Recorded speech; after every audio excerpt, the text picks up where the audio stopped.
2020, I'm sorry, months before January 6th, if Donald Trump didn't say, I won the election in a landslide, Joe Biden cheated, the Democrats cheated, if he didn't say that every day for months leading up to January 6th, do you think January 6th still happens?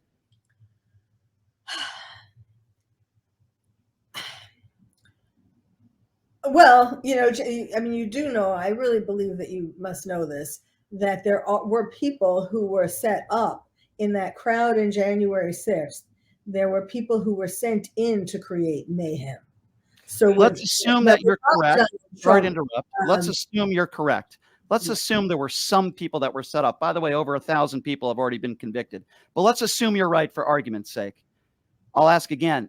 If Donald Trump doesn't say the election was stolen and I won in a landslide, Democrats cheated and Joe Biden is an illegitimate president, regardless of if some people were or were not set up, does January 6th still happen? Well, January 6th, not necessarily where there's all that violence and destruction. You know who I blame the most for January 6th? I blame, that's my pussycat in the background. That's not me whining. Okay. I blame Pence for January 6th. Why is that? Why would you blame Mike Pence? What did he do? Pence was thinking of himself. Pence knew that he wanted to run in 2024.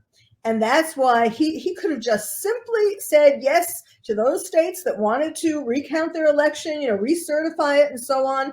And there would have been nothing happening. You don't think Donald Trump was thinking about himself and does every day when he says he won the 2020 election? You don't think Trump is thinking about himself?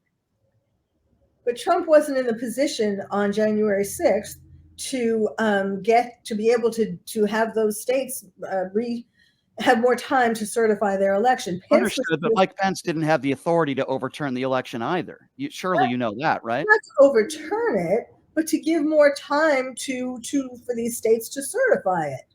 That's all he had to do. More time but why would they need more time if there was no evidence of widespread voter fraud? There was no evidence put forward. But some states did want to recertify it or relook at the results. So January 6th, you don't put any responsibility on Donald Trump. You put the responsibility on Mike Pence. Am I getting that right? And primarily the people who were sent there to create mayhem. Okay. Well, you're definitely entitled to your opinion. It's a good debate. And I know for sure you're not going to be asked these questions with Laura Ingraham, all due respect to her, but I like a good debate. I like a good conversation. You know what, Carole? We really didn't even get into Murdaugh and a lot of other cases, but I'd love to have you back on maybe at some point down the road to talk about those cases. Please tell your cats I say hello. And I do appreciate you taking the time to join us, Carole Lieberman. Thank you so much. Well, thank you so much. I enjoyed it.